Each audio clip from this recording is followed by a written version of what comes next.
Boa noite, pessoal. Sejam todos bem-vindos e bem-vindas a mais um encontro aqui no Devaneios no Café. Este encontro que nós temos em parceria com o SEI Campinas, o Centro Educacional Integrado Padre Santi Capriotti, aqui no centro de Campinas, que nos acolhe aqui, né, nosso encontro e também a página Freud Estupefato, para este momento que nós temos aqui no canal para honrarmos, para darmos lugar para que a nossa imaginação aqui saia do óbvio. Este é o nosso propósito aqui com o programa Devaneios no Café. E para quem já conhece, o Devaneios no Café, ele também tem uma parceria com com a editora Vozes. E a editora Vozes, ela está aí com algumas estreias, eu estou aqui em mãos, e um dos livros aqui recentes da editora Vozes é o livro da Verena Casti, um livro bastante interessante, é um livro voltado, inclusive, para a clínica. A Verena Casti, ela é uma autora em que grande parte das obras dela são voltadas para os atendimentos clínicos, aonde a temática deste novo livro dela é sobre o luto. Luto, fases e chances do processo psíquico. Então, este é a nova estreia da editora Vozes, que inclusive a editora Vozes contém os direitos autorais de publicação da Verena Casti no Brasil. Então, grande parte, se não quase toda a obra da Verena Casti é publicada pela editora Vozes. A Verena Casti já fez diversos livros, sempre com uma temática, né, a grande parte da temática da Verena Casti é a respeito da visão de Jung, né, da psicologia analítica. E o que é interessante é que grande parte que nós temos do luto vem de uma outra vertente da psicanálise. Então, para quem é da área junguiana, gostaria de saber mais a respeito do luto através de um olhar mais junguiano, tem este novo livro da Verena Casti, O Luto, Fases e Chances do Processo Psíquico. É bem interessante, né? Então aqui também vai falando sobre os processos de cura interior aqui, este livro da Verena. Que o pessoal chegando, boa noite, Valéria. Seja bem-vinda, Valéria. Seja bem-vindo para todo mundo que está chegando agora, né? Quem quiser comentar aqui no chat. Nós estamos ao vivo, tanto no canal do Freud Estupefato no Instagram, quanto no YouTube do SEI Campinas, tá? A live ela fica gravada tanto no YouTube do Freud Estupefato, que vai para depois do Instagram, vai na semana que vem para o YouTube, e fica também no SEI Campinas. Aqui é a Tatiana Morels. Boa noite, Tatiana, seja muito bem-vinda também, viu? Tatiana Morels é também uma grande acompanhadora, que ela sempre está nos acompanhando aqui nos Devaneios do Café, entre outras pessoas. Então, este é o nosso intuito aqui, é a gente sair da nossa casinha. Vamos sair um pouquinho do nosso habitual, do nosso hábito, do nosso habitat, também dá para colocar nesse sentido. E bom, hoje, na semana passada, para quem está acompanhando aí os devaneios, o tema fui eu que escolhi. Eu fiz uma pausa de uma semana nos temas que eram sugeridos pelos seguidores da página, para falar sobre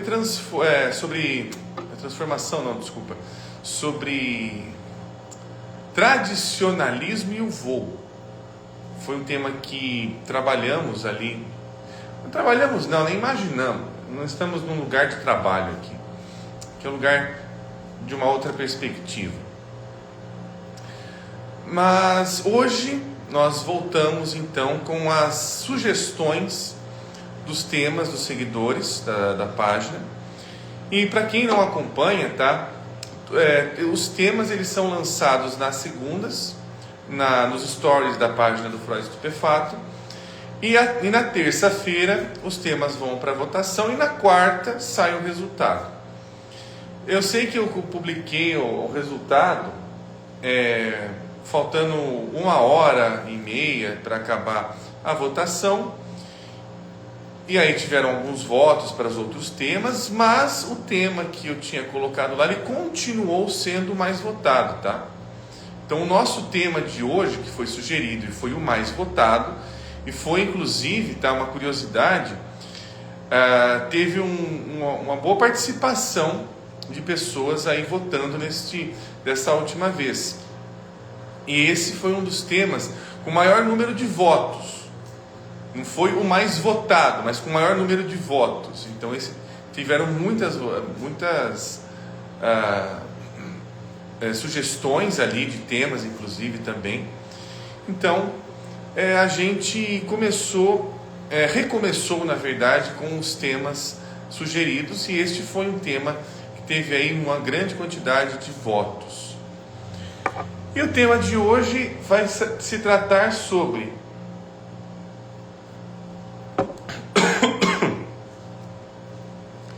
intimidade. Eu fiz uma coisa, inclusive, engasguei com água, tá, pessoal? Espera um pouquinho. Vou tomar água. Ela foi pro canal do ar. Mas o tema que foi sugerido, ele teve como nome a intimidade como o encontro de duas vulnerabilidades. Mas eu deixei ali o título como o encontro de vulnerabilidades, né? De duas ou mais aí no caso. Então a gente tem ali uma pluralidade. Essa foi a sugestão mais votada aí por vocês sobre o que vamos devanear hoje. É um tema bastante interessante. Trouxe aqui, inclusive, eu não sei se a pessoa que sugeriu o tema, mas provavelmente sim, e eu acho que é muito provavelmente sim, teve como inspiração o poeta Rainer Maria Rilke, pois o Rilke ele tem uma poesia sobre amor,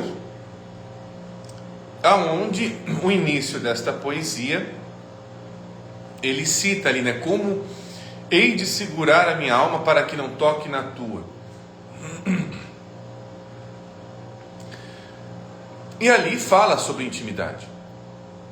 Ali fala sobre o paradoxo de uma tentativa de se relacionar, e que essa tentativa é sempre uma tentativa falha, de uma certa maneira. E é uma tentativa que, inclusive, e é muito interessante isso, porque a intimidade, para que ela aconteça, ela também precisa de distância. Claro, fala-se muito sobre aproximação, que intimidade é um movimento de aprofundamento, mas eu acho que uma outra característica importante sobre a intimidade, e que talvez esqueça-se muito, o quão importante ela é para que a intimidade aconteça como um fenômeno, como uma tentativa de uma relação, o atributo da distância. Não agora uma distância, sei lá, em quilômetros por metro, centímetros, não esse tipo de distância mais literal, tá? Ou seja, a gente não está falando de se, por exemplo, esse copo que eu estou segurando na minha mão, se ele está mais perto de mim, ele é mais íntimo, se ele está mais longe, ele é distante. Isso é literalização. Distância num outro sentido. no sentido de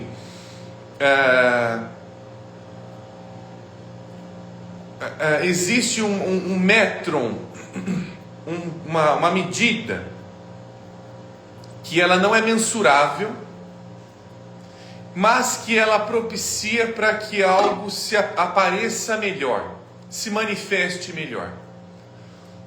Isso tem na mística grega, isso tem na alquimia.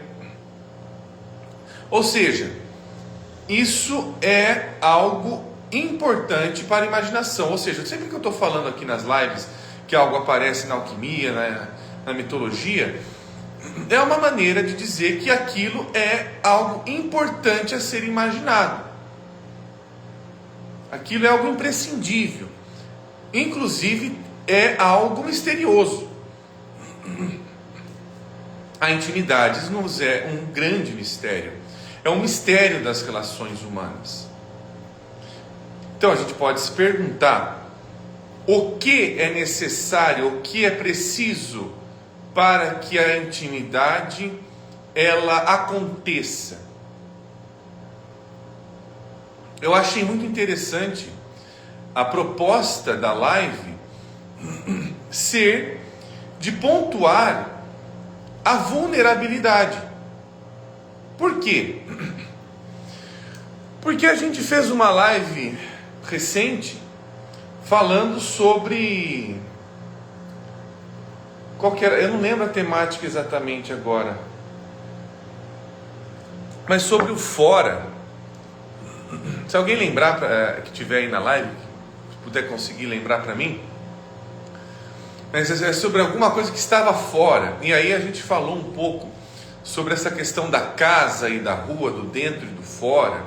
Uma live bem recente, eu não vou lembrar exatamente qual foi mesmo a temática, o nome da temática exatamente. Mas ali nós comentamos que quando nós estamos fora de casa, deixa eu ver, a Valéria, rejeição, eu não sei se foi essa, Valéria, foi uma live bem recente. Eu sei que o tema dela está falando sobre fora alguma coisa. Que a Enila, aquilo que colocamos para fora, é isso, foi esse o tema, aquilo que colocamos para fora. Obrigado, viu? Muitíssimo obrigado, Enila. Então, nessa live, sobre o que colocamos para fora, obrigado, Ana, show, é essa mesmo, o pessoal já está achando aí. Nessa live a gente comentou que o estar fora de si, estar fora de casa, o que está fora dos meus domínios, o que está fora do meu habitual, é também algo que está num estado de vulnerabilidade. Aquilo que está na rua, está fora do seu habitat, está vulnerável. Olha que interessante, então. Aqui, então, é um ponto para a gente aqui imaginar que, para termos intimidade com alguma coisa, um movimento necessário, talvez, é que a gente esteja fora de si. Quer um exemplo bobo? Quando se está apaixonado. Quando a gente está apaixonado, ou se está apaixonado por alguma coisa, não estou falando só um apaixonamento por uma pessoa, por uma relação, por qualquer coisa que seja, a gente não fica meio fora de si? A gente não fica tão focado, entusiasmado, fantasiando mil e uma coisas em relação àquilo? Pode estar muito apaixonado, sei lá, por fazer balé, por ter uma casa, por trocar de emprego. O estado de apaixonamento nos tira de si, muitas vezes. Esse é um exemplo, tá? Não é só isso. Em várias formas de se estar fora de si. Ou seja, criou-se uma abertura para que algo diferente do meu habitual despertasse um interesse que já havia em mim e eu não sabia. Como assim já havia em mim? Sim, aquilo pelo qual nos apaixonamos. Depois tem uma frase do Hillman muito interessante, tá? Agora não vou lembrar em que livro que ele falou essa frase. Se foi nos estudos de psicologia arquetípica, se foi num outro lá com capa amarela e azul, que agora não estou lembrado o nome. Foi num livro dele que estava falando, a temática que ele estava comentando era sobre Eros e Psique. Mas eu já vou falar dessa frase dele, tá? E também trouxe poesia para hoje, ó. Para quem gosta, hoje tem Rilke, já que não sei se foi a intenção de quem sugeriu o tema, mas vou trazer um pouquinho de Rilke para cá, um pouquinho de Cartas a um Jovem Poeta. Eu trouxe também Elegias de Duino, mas não sei se vai dar tempo de ler. Geralmente eu trago só se tiver um pouquinho mais de tempo. Mas o apaixonamento, seja por qualquer coisa que for, ele toca em pontos mais sensíveis. E toda proposta de apaixonamento é uma proposta de intimidade com alguma coisa. Tá? Então, por exemplo, eu vou dar uma invertida no amor romântico agora, para mostrar, ou melhor, para a gente imaginar o apaixonamento acontecendo de outras maneiras. Então, uma pessoa pode estar muito apaixonada na ideia ou na fantasia de conhecer a multiplicidade da sexualidade. Então, ela vai se apaixonando por diversas pessoas o tempo todo. Ela não está apaixonada para ter um relacionamento, para fazer uma família ou coisa do tipo. O apaixonamento é outra coisa. É por conta disso, inclusive, que as relações humanas, elas são tão variadas assim. Não é uma cartilha. Não dá para defini-las. A pessoa pode muito bem estar se relacionando com uma pessoa com vários outros propósitos, que inclusive ambos não sabem, mas de alguma maneira se encontraram ali. Como se dissesse, bom, a forma como você se apaixona dá base para como eu me apaixono. E hoje nós temos diversos tipos de relacionamento também. Tem poliamor, tem relacionamentos abertos, tem trisais. Os relacionamentos ganharam outros níveis. Mas, independente de qual seja a ideia de relacionamento, eu acho que isso é a temática de hoje também, ele é bem interessante. Se a proposta for eu tentar me defender de uma angústia, por exemplo, isso acontece, tá? Eu vou agora adotar o poliamor porque o amor monogâmico é muito angustiante para mim. Ou ao contrário também, agora eu vou virar monogâmico porque o relacionamento aberto não dá para mim. Isso é uma tentativa de proteger-se de uma vulnerabilidade. Olha, esse tipo de pessoa, relacionamento, eu estou colocando só um exemplo, tá, pessoal? Não é literal tanto assim. Mas se eu estou buscando me proteger de alguma coisa, esta mesma coisa é o que está regendo e continuará regendo a maneira cuja qual eu me relaciono. Só que de uma outra forma. Eu acho que gostei muito dessa temática, porque ela nos coloca o seguinte: Sempre que tentarmos nos relacionar com qualquer coisa, nós estamos vulneráveis. Seja uma pessoa, um trabalho, uma casa, um livro, uma ideia, uma viagem, uma tentativa de fazer uma psicoterapia ou de um processo analítico. Sempre que existe alguma coisa que me convida a uma intimidade, eu já estou vulnerável. E eu tentar extinguir, eu tentar tirar esta parte, eu tiro a relação. E aí a gente pode tratar, então como é que eu vou lidar com essa vulnerabilidade? Como é que eu vou lidar com aquilo que me deixa vulnerável? Ou que me abre, e que eu me sinto mais vulnerável? Como é que eu vou lidar com isso? Não sei. Mas temos poesia para a gente se inspirar.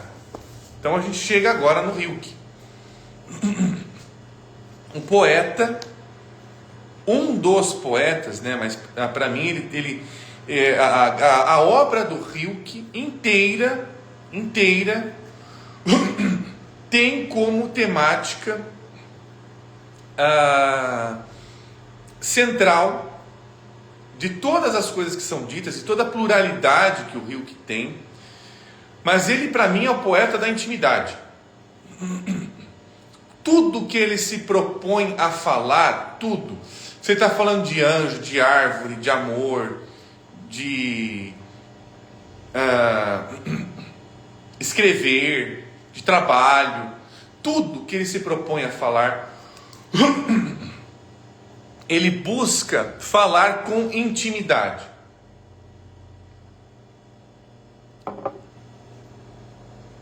Ou seja, olha que movimento interessante, antes de eu ler o Rilke.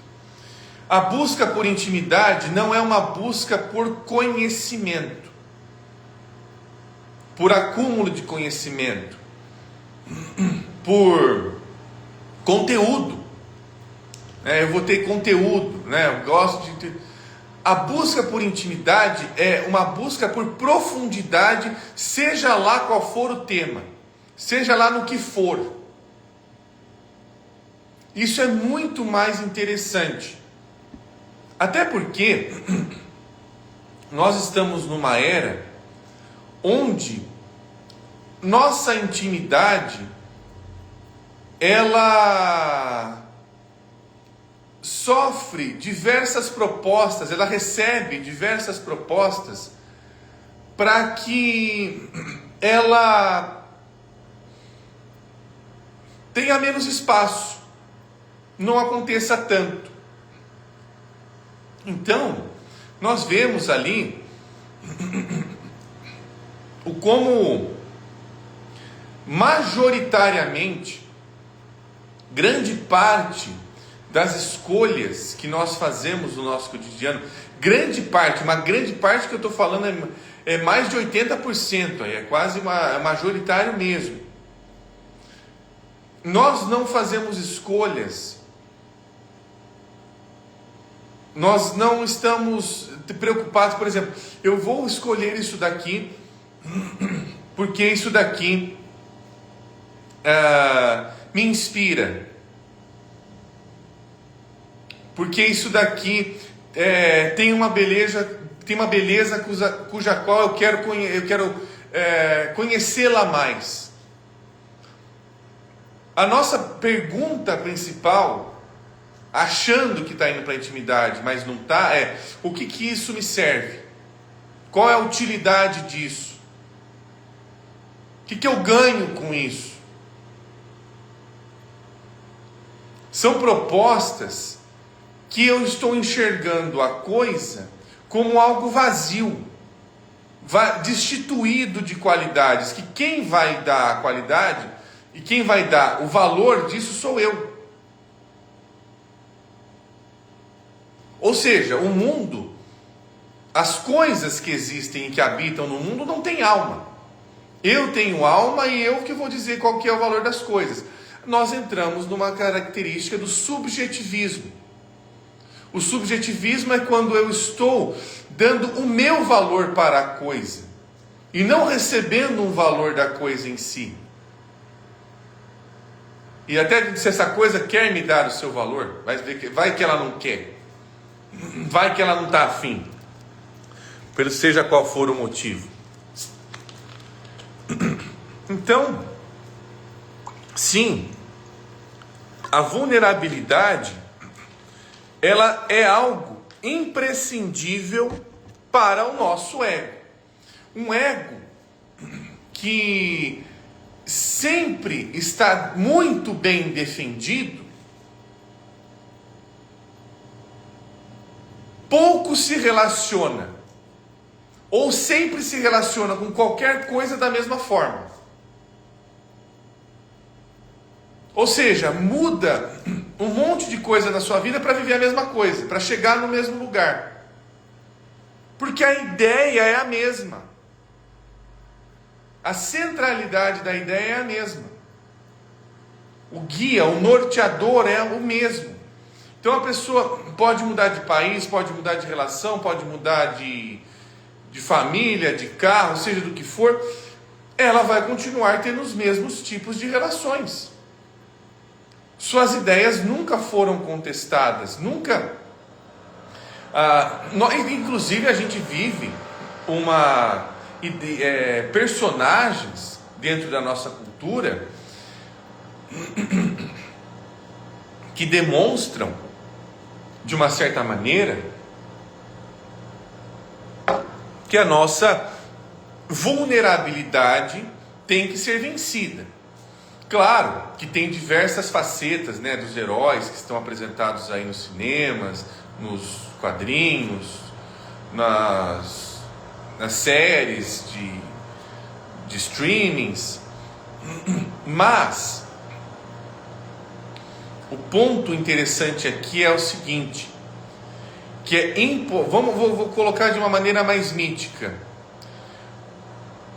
Se eu estou sempre evocando um herói, eu estou sempre tentando vencer alguma coisa e não me relacionar com ela. O herói, ele evoca essa qualidade do vencer, do triunfo, mas não do relacionamento. Vamos lembrar de heróis na mítica agora, que eu acho interessante. A gente pode pegar Siegfried. Siegfried era um péssimo de um cara para se relacionar. Hércules, péssimo para se relacionar.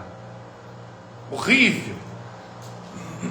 Mas temos heróis formidáveis também, que se relacionam muito bem também. O caso do Odisseu, agora que ele ficou famoso por causa do filme, ficou famoso, né?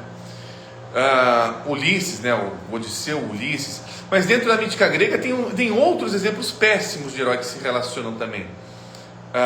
Jasão é um exemplo. Jasão é extremamente egoísta, um cara que só pensa em si demais, muito, e se ferra por conta disso também, né? Se ferra muito.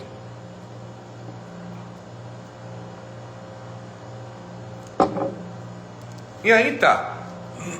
Então, aqui a nossa proposta é de manter a nossa vulnerabilidade numa certa medida, vamos colocar assim, num certo ponto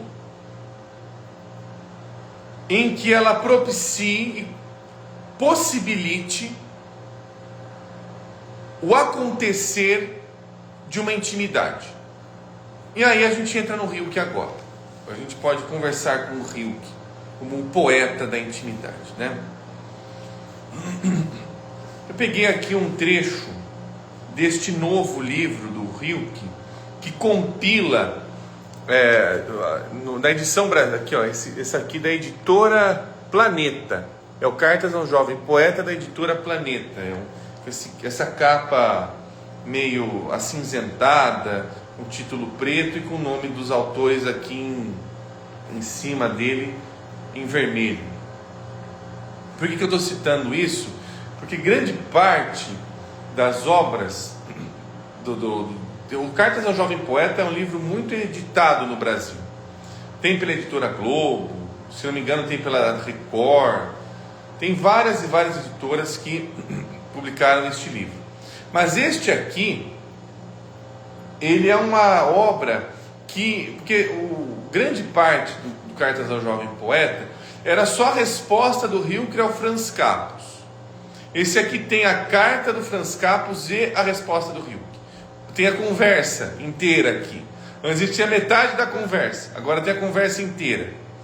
Então eu acho bem interessante essa edição aqui, para quem tiver curiosidade, para quem quiser se aprofundar mais aqui nas ideias e na obra fantástica do Rilke, esta edição em específico, por conta dessa riqueza aqui dela ter compilado as cartas de um e de outro. Estou vendo aqui, tá, pessoal, que tem duas coisas que eu quero ler aqui, que vai falar sobre intimidade e sobre vulnerabilidade, tá? Vou pegar primeiro pela página 90. Aqui o penúltimo parágrafo da página 90. Deixa eu ver se tem mais coisa aqui. Eu vou vou ver. Deixa eu ver. Tá, depois eu chego aqui. E não se deixe perturbar em sua solidão pelo fato de haver algo dentro do Senhor que deseja sair dela. Aqui a proposta é mais ou menos a seguinte: olha, isso também é uma outra característica, para que a gente adquira, para que a gente qualifique melhor a nossa intimidade, nós também precisamos da qualidade da solidão. E a solidão, segundo o Rilke aqui, ela é constantemente perturbada, não só perturbadora, mas perturbada. Vamos colocar aqui que a solidão, como a nossa solidão ela é perturbada, como vem uma vontade de, sei lá, parar tudo e começar a mexer no celular, ver outras coisas. Nós estamos tendo uma crise do foco ultimamente. Como nós somos convidados a ser retirados da nossa solidão o tempo todo. Se eu não posso ter foco em alguma coisa, eu não posso ter solidão também. Eu não posso me relacionar, eu não posso olhar para aquilo com mais calma, com mais apreço.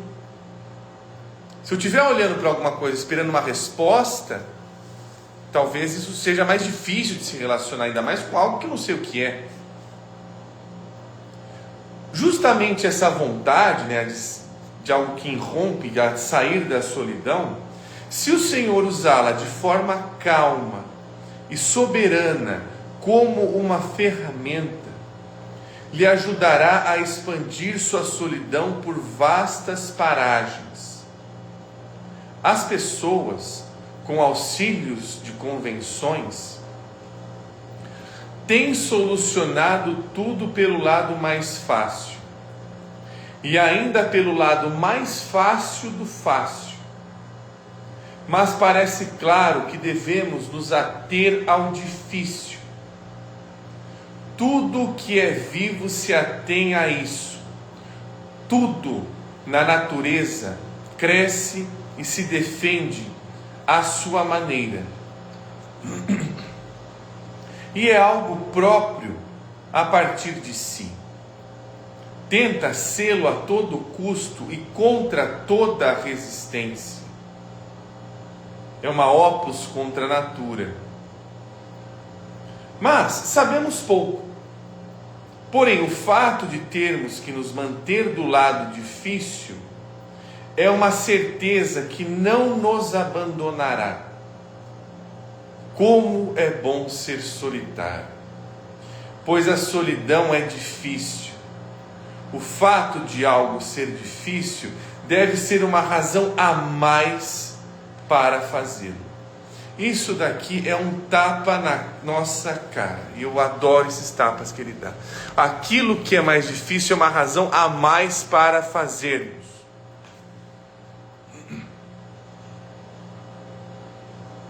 Olha o lugar que o poeta chega. Olha que lugar que o Rilke chegou. Se encontrarmos algo difícil, é exatamente lá que está o nosso maior valor, o nosso maior tesouro, ou o tesouro de alguma coisa que nem sabemos o que é. Em outras palavras, pegando a nossa temática de hoje, é quando algo se torna difícil, é que se torna possível começar a criar intimidade. É quando, vou usar uma metáfora, é quando a terra que fica mais dura para ser cavada, é exatamente lá o lugar possível de se fazer uma casa. E se fazermos casa, é onde nós podemos criar intimidade. É onde nós podemos colocar a nossa intimidade. É na dureza.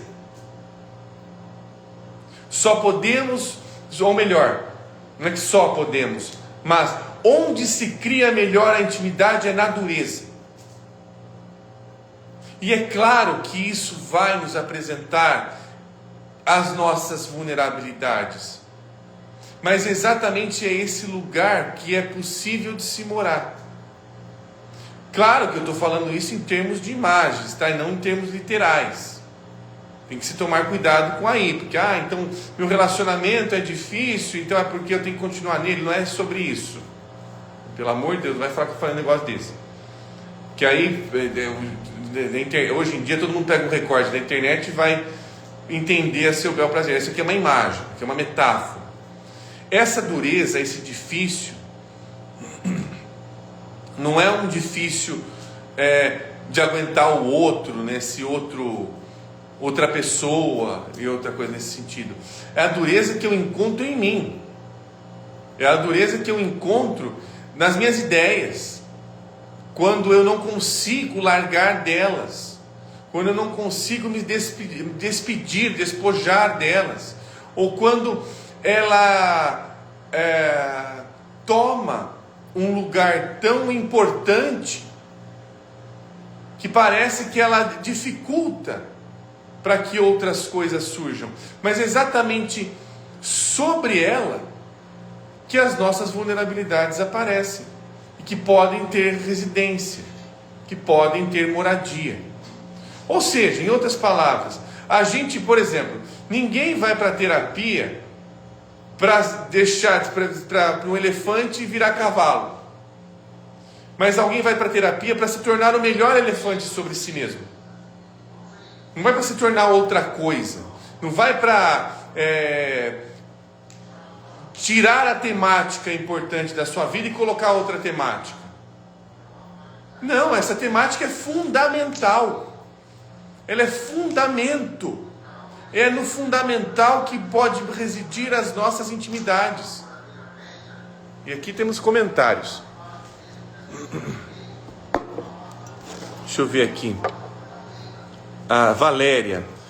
Não sei se existe um poeta que nos toca tão intimamente. Como eu amo seus escritos. Toca na alma. O Rilke é fantástico, né, Valéria? Eu sou suspeito a falar do Rilke.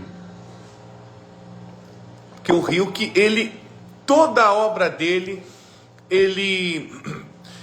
uma curiosidade, o Rilke, como pessoa também, ele era extremamente vulnerável, ele é extremamente sensível, ele morreu, de certa forma, jovem, morreu com 50 e poucos anos, por uma doença no sangue, ele era hemofílico, se não me engano. Então, ele tinha uma alma extremamente sensível. Mas é exatamente o nosso sensível a nossa maior riqueza. Pegando a ideia do Adler, é na nossa inferioridade que mora a nossa maior vontade. O Adler, ele se vocês querem saber melhor sobre intimidade e sobre inferioridade também, o Adler é uma ótima referência. É na nossa maior vulnerabilidade que mora a nossa maior vontade. Ele vai pegar exemplos como Beethoven, que tinha problema auditivo. Ele não era surdo. Ele tinha problema auditivo grave. Ele não era totalmente surdo. Mas é lá que ele trabalhou a vida inteira. E foi Beethoven.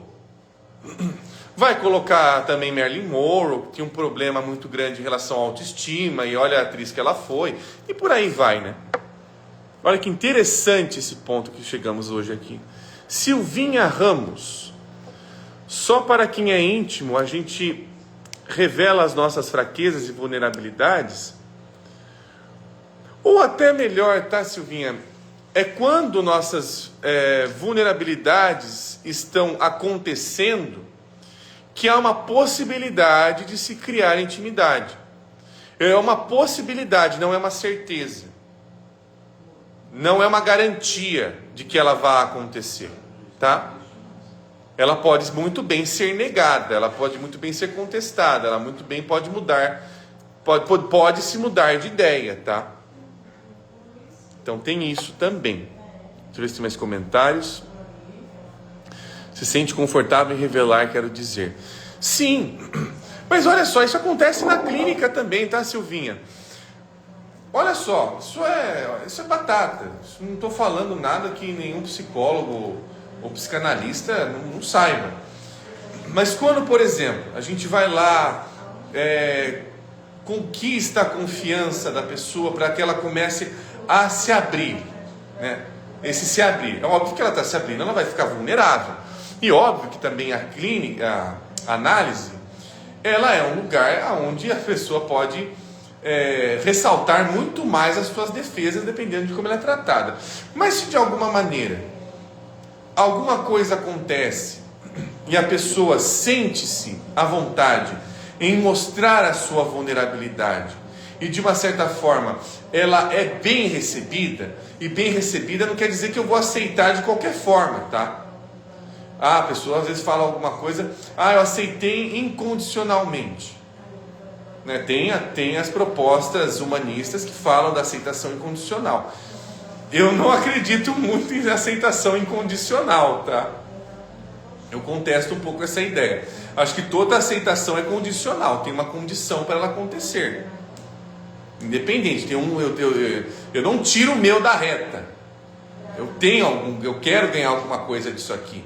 Alguma coisa está acontecendo ali, seja o que for. Mas o ponto é o seguinte: se é possível receber bem isso daqui, ou seja, não é sobre aceitar incondicionalmente, mas se eu recebo isso de uma maneira que isso possa se mostrar mais, eu posso começar ali aquilo que se tornava, que era antes monstruoso, pode se tornar habitável. É esse o sentido aqui que eu acho que é muito interessante, que o Rio que está nos entregando. É no difícil, quando achar o difícil, é lá que eu tenho que continuar. É ali que mora o ouro. É ali que tem coisa importante acontecendo. É uma ideia bastante elaborada. Não quero usar a palavra difícil também, porque não cabe. Mas é uma ideia que inverte a nossa lógica. Sabe, o Rio que ele está dizendo o seguinte: para você é difícil começar a tocar um instrumento, mas é a sua vontade, é lá que você tem que trabalhar. É aonde mora o difícil, e aonde mora o difícil com a vontade, é lá que mora a possibilidade de aprofundamento. É no duro, é na dureza, é no que é rígido. É que a Valéria comentando: poderia terminar a live lendo mais um trecho do Rio? Que posso, eu vou ler mais um. Já estamos no final da live. Deixa eu achá-lo aqui. Deixa eu achar um trecho deleitável sobre o Hilke aqui. Aqui, página 108. Deixa eu ver se a página 108 ela é da mesma carta. Não, é de outra carta já. Essa é uma outra carta que ele escreve. É uma outra carta. Olha só, eu vou ler um trechinho aqui, ó.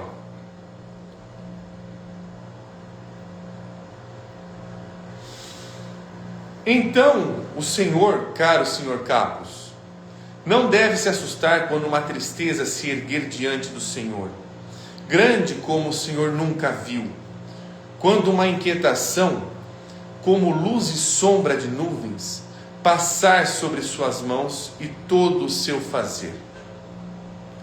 O Senhor precisa perceber que há algo acontecendo com o Senhor, que a vida não o esqueceu, que ela o tem nas mãos, ela não o deixará cair. Porque o Senhor quer excluir da sua vida qualquer inquietação, qualquer sofrimento, qualquer tristeza, já que o Senhor não sabe o que esses estados operam no Senhor? Olha que paulada, que acabou com a cara do cara. Porque o Senhor quer perseguir a si mesmo com a pergunta que indaga: de onde vem isso tudo e para onde vai? Já que o Senhor sabe que está em transição e não desejaria nada mais intensamente do que se transformar. Se algo dos seus processos estiver adoentado, pensa que a doença é o meio pelo qual um organismo se liberta do que lhe é estranho. Então, precisamos ajudá-lo a ser doente, não a deixar de ser doente, a deixar a ser doente, a ter sua doença por inteiro e eclodir, pois este é o seu progresso. Dentro do Senhor, caro Senhor Capos, está acontecendo tanta coisa agora. O Senhor precisa ser paciente como um doente e confiante como um convalescente, pois talvez o Senhor seja os dois. Mais ainda, o Senhor é também o médico que deverá observar-se. Mas, em cada doença, há dias em que o médico nada pode fazer além de esperar. E é isso que o Senhor, desde que seja médico, deverá fazer agora, antes de qualquer coisa. Então, acho que dá para terminar a live com essa citação do Hilke.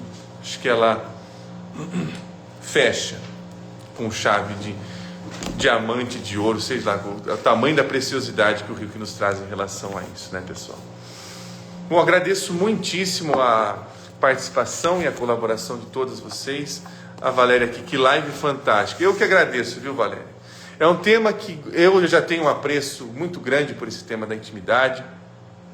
Pelo Hilke, então, nem se fala o quanto eu já falei dele aqui nas lives. E fico muito feliz de vocês aí estarem recebendo esse tema, de vocês estarem gostando dessas temáticas que vocês estão sugerindo, porque para mim está sendo algo muito agradável também, viu, pessoal? Muitíssimo obrigado por vocês que têm trazido esses interesses aqui para cá, para nós conversarmos de outra forma com eles, sair do habitual. Então, nos vemos semana que vem, né? Nosso encontro aqui no Devaneios da nossa quarta-feira. E, um último recado também. Eu estou fazendo um grupo de estudos chamado Ateliê de Arte, que vai começar agora dia 17, tá? Eu tinha programado para começar dia 10, mas ele vai começar dia 17. Então, quem se interessar aí por um aprofundamento sobre as imagens, sobre tocar a alma com as mãos, temos aí o nosso grupo de estudos que eu faço um convite a vocês, tá? No dia 17 de agosto ele vai começar. Então, pessoal, muitíssimo obrigado, tenham uma ótima noite e nos vemos semana que vem aqui no Devaneios. Tchau, tchau, pessoal.